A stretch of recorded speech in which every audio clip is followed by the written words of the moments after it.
Hello everyone. Can you see my screen? Sure. Yes. Okay.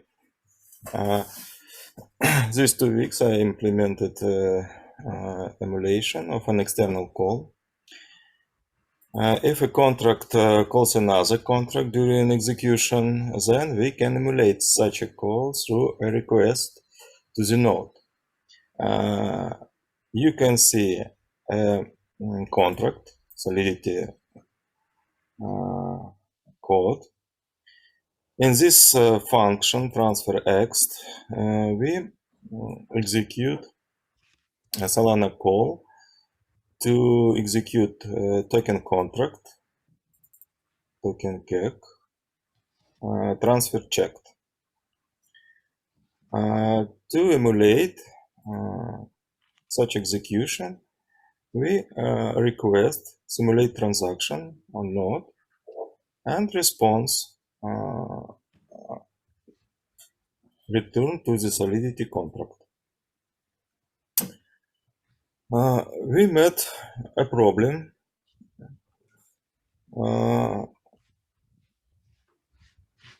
You can see the function transfer first or second.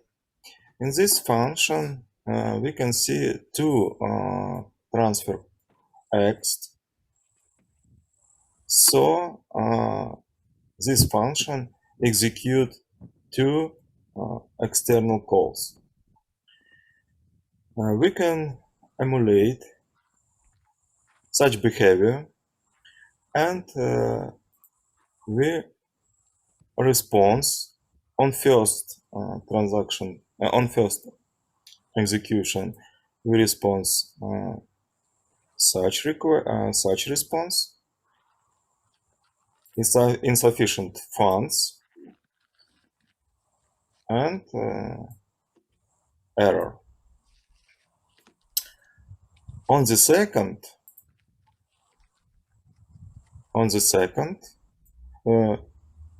here we check that the status is invalid, and we try to execute another external call.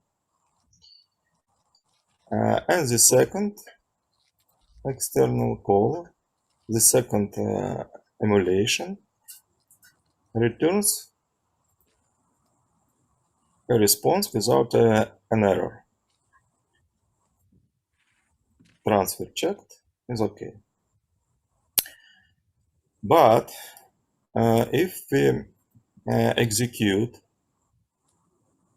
a transaction to call transfer first or second function of this contract on a node, we here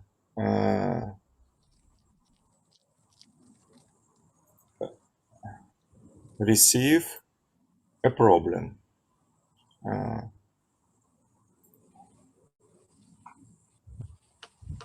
We has response insufficient funds only. The second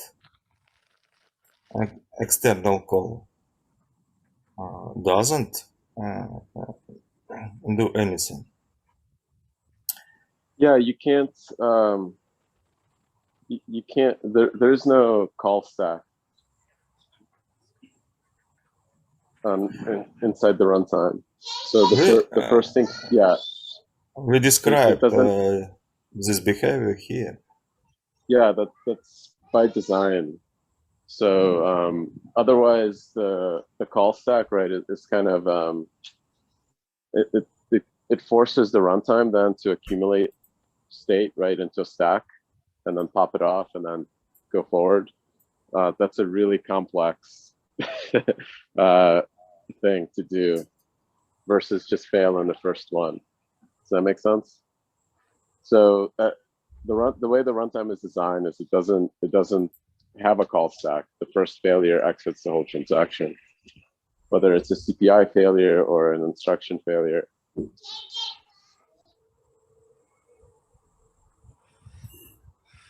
Okay, That's all from my side to show.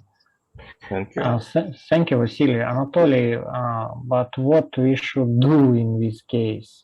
Some logic doesn't work in our neon event.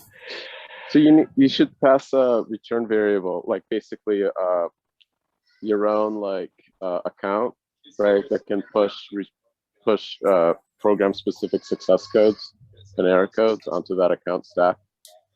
So you create your own depth, right? You call into it, you push, hey, function 1 succeeded, function 2 failed, and then run your own stack operation.